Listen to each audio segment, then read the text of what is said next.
Nessa girl, I started to wait until tomorrow to call you, but I said I'm gonna go ahead and get this over with Monday night, since this is another old flat ass episode of the Housewives of Atlanta. Quiet as it's kept, and I'm not nobody's lobbyist, but these hoes need to hire Carlos King back so he could get this damn show on track, because it's just not giving me what it needs to give all these damn years. Like I'm telling y'all, season 11, for whatever reason, I'm just not pressed to run a home and watch it. Now, last night's episode was somewhat interesting, y'all. I mean, it's got some good stuff to talk about. It's stuff that, you know, it's stuff that, not behind the scenes, but stuff that I had to deduce, and some secondary stuff that I want to talk about. But let's just jump right on in. Porsha and Eva working out. Now listen, y'all, I am excited that Porsha appears to have an ally that is her age. I had been saying a long time ago that if they were going to revamp this show, that they needed to bring some younger blood in, and they needed to show like the younger girls doing some things. And I think Porsha, Eva, Shamari, and although Kandi's, you know, on the 40 end, but she fits in with them, that could be a little thing. But I'm really interested in seeing Eva and Porsha's relationship flourish and seeing them doing little young girl things. I wish that they both would have been single, because that would have kind of been fun watching them be single, sexy, and free in the city. But we'll take what we can get. Gregg and NeNe going down to MD Anderson. For those of y'all who don't know, shouts out to Houston. MD Anderson Cancer Center is one of the most world-renowned cancer treatment research institutions in the world, yet alone the United States. They went down there to figure out what was going on. And, you know, Gregg did not want to go through the chemotherapy. Funny story. My grandmother passed away of colon cancer, the same cancer that Gregg had.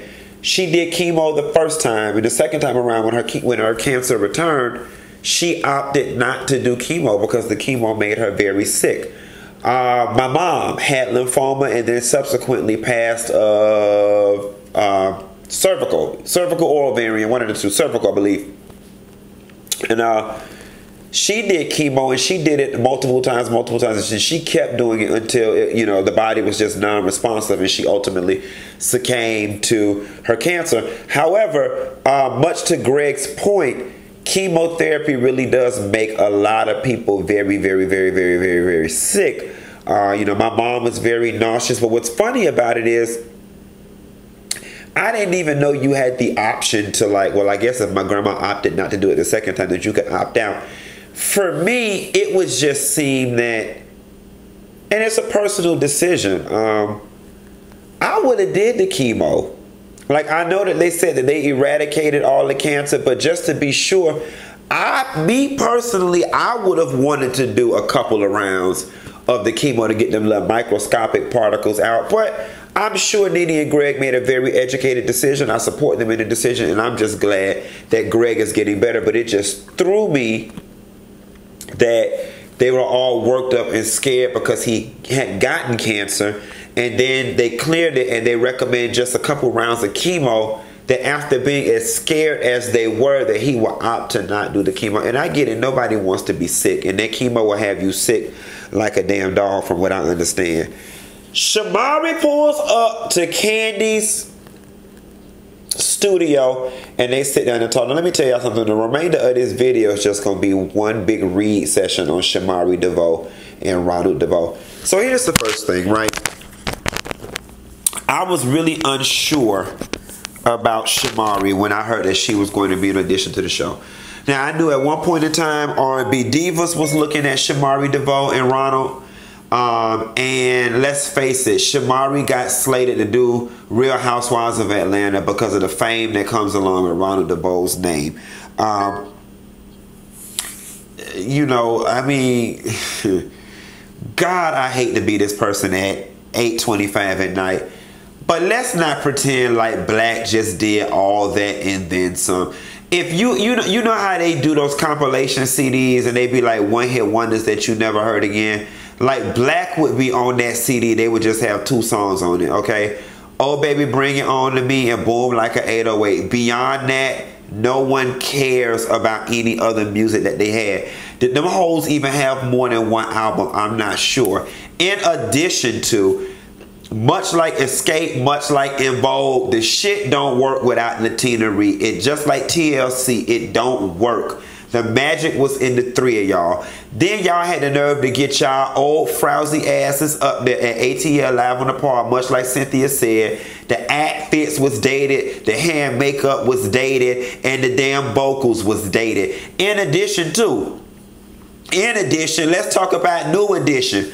Ronnie DeVoe, you should have never got your ass on the motherfucking Housewives, went in their booth and tried to sing. They already read your ass in the New Edition movie talking about, and what do? Like you don't even sing. They tried you like you was Taj from SWV. You don't even sing. At least I thought you could hold a tune. Let me tell y'all something. Y'all be right here laughing at me because I go to Kim Burrell and I go to Miss Jan trying to get my vocals together. Compared to Ronnie DeVoe, bitch, I'm already together and then some.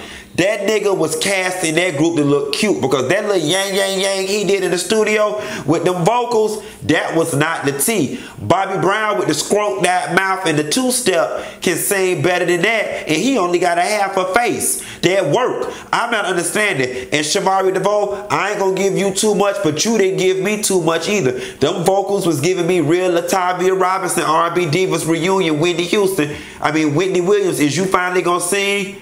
Birds in the sky, you know how I feel.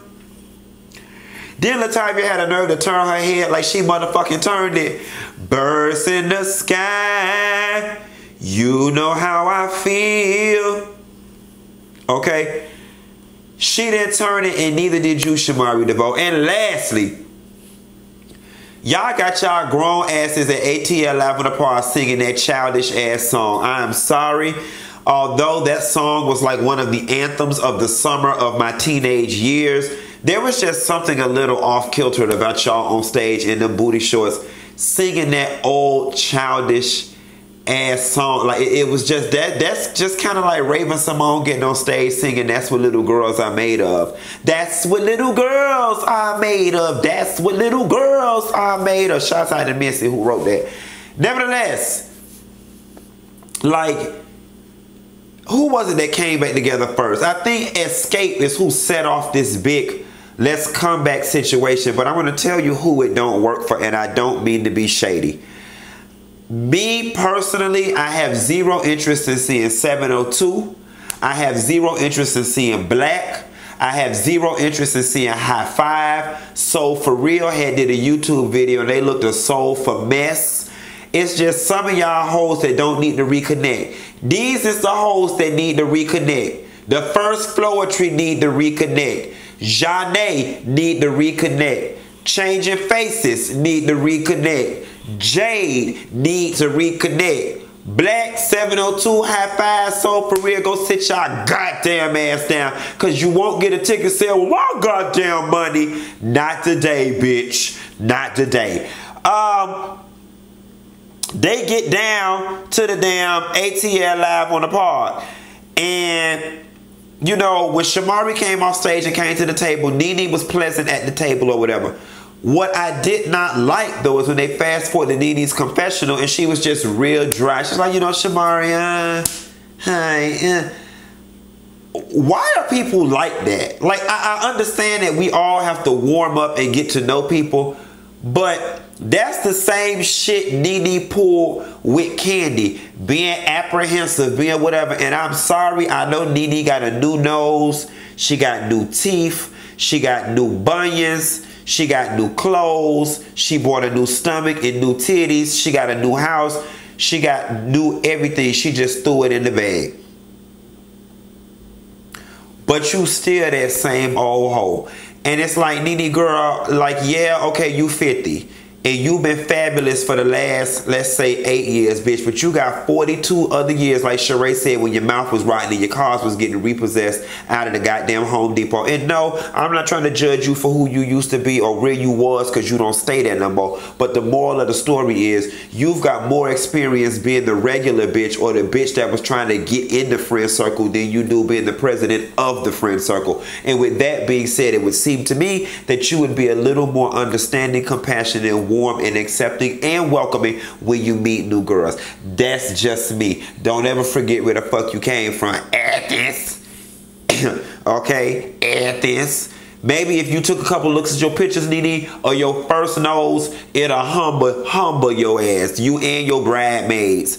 Nevertheless, Ronald DeVoe, you tacky as fuck for you not to be able to sing. You gonna come to ATL Live on the Park. Shamari you got some advice for Kandi? Yeah, work on placement. Now y'all, I only go to classes. I don't do tours. I don't do radio.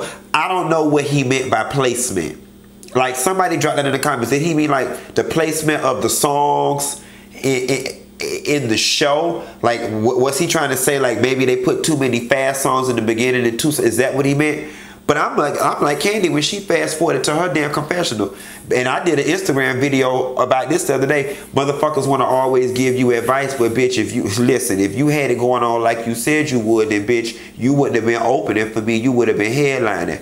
Hello, somebody. Ain't nobody checking for BBD, and y'all only touring damn New Edition with what? Ralph ain't Ralph ain't doing this, so it ain't no damn New Edition. Next case, okay? I was trying to say y'all, Johnny and Ralph ain't on it, and Ronnie, you offer nothing to the damn group, and Bobby scrolled out on the left hand side, and it's Ricky Bell holding it down. This what I want to see. You know, I always said the litmus test is his eyes on the sparrow. Ronnie DeVoe, if you bad like you say you is, can you put a 20-second snippet of you singing his eyes on the sparrow on Instagram? Or if that ain't in your register, you know that you can't tackle a mountain that high, can you do birds in the sky? You know how I feel. Okay. I'm going to talk about that lady. Eva.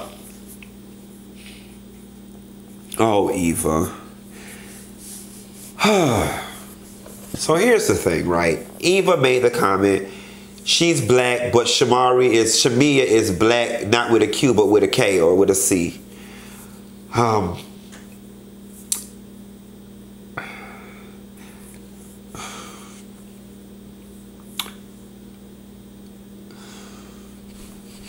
No matter how you slice it and dice it, it was a dig at her skin color. However, I don't think Eva had any real ill intent behind it. I think Eva was just caught up in the moment trying to be quick with it, much like when NeNe did that Uber lady joke.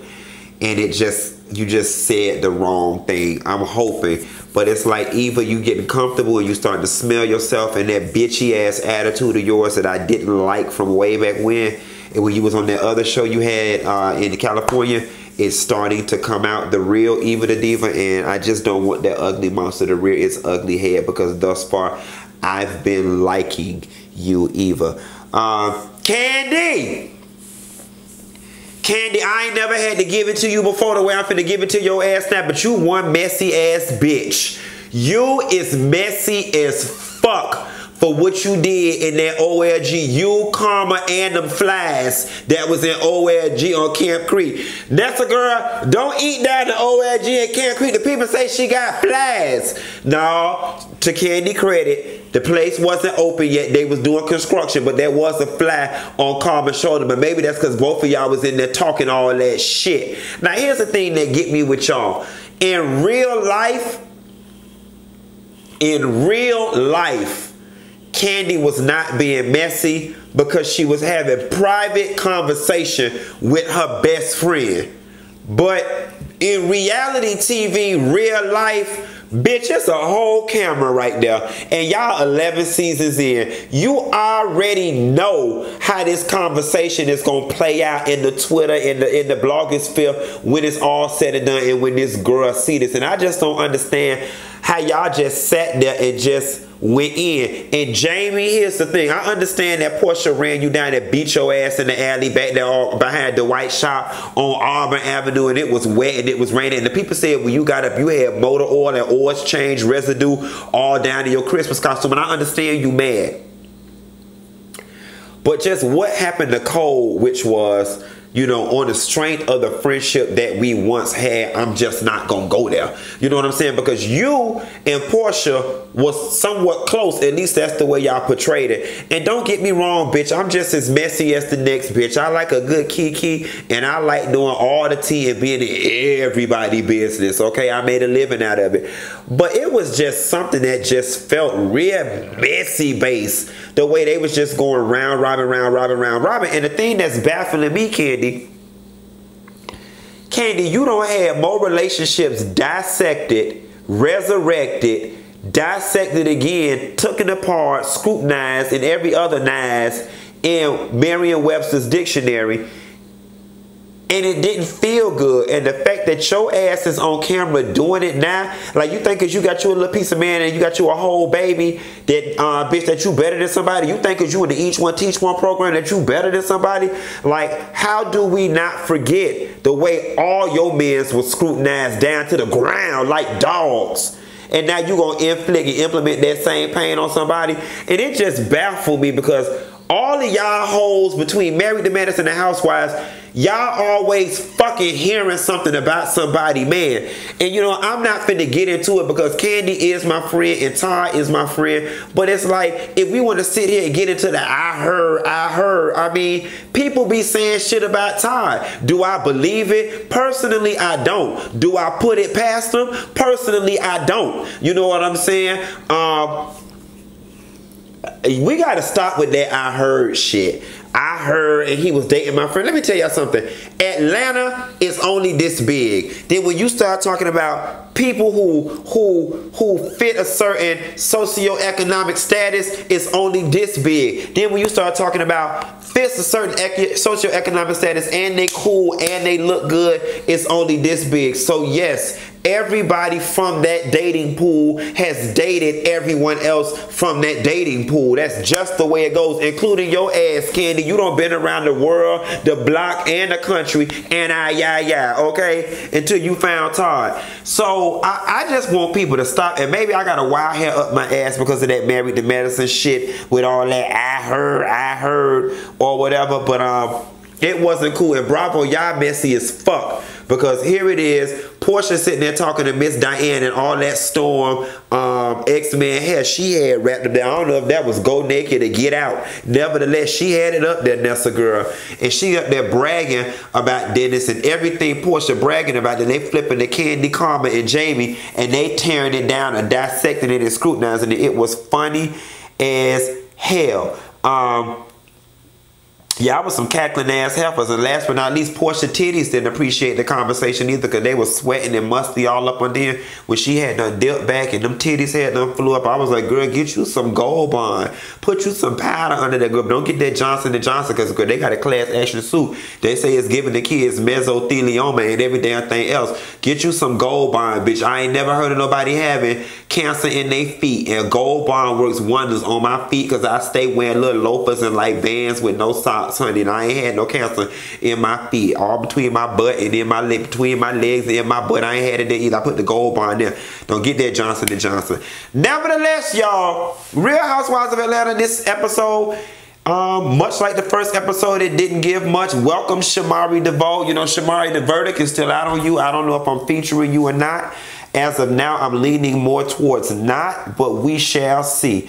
At any rate, I'm going to go down to the bar, give me a little piece of here to see or whatever. See if I can find me a little piece of Monday Night Man. And I'll call you later. Y'all be sure to like and subscribe. Bye.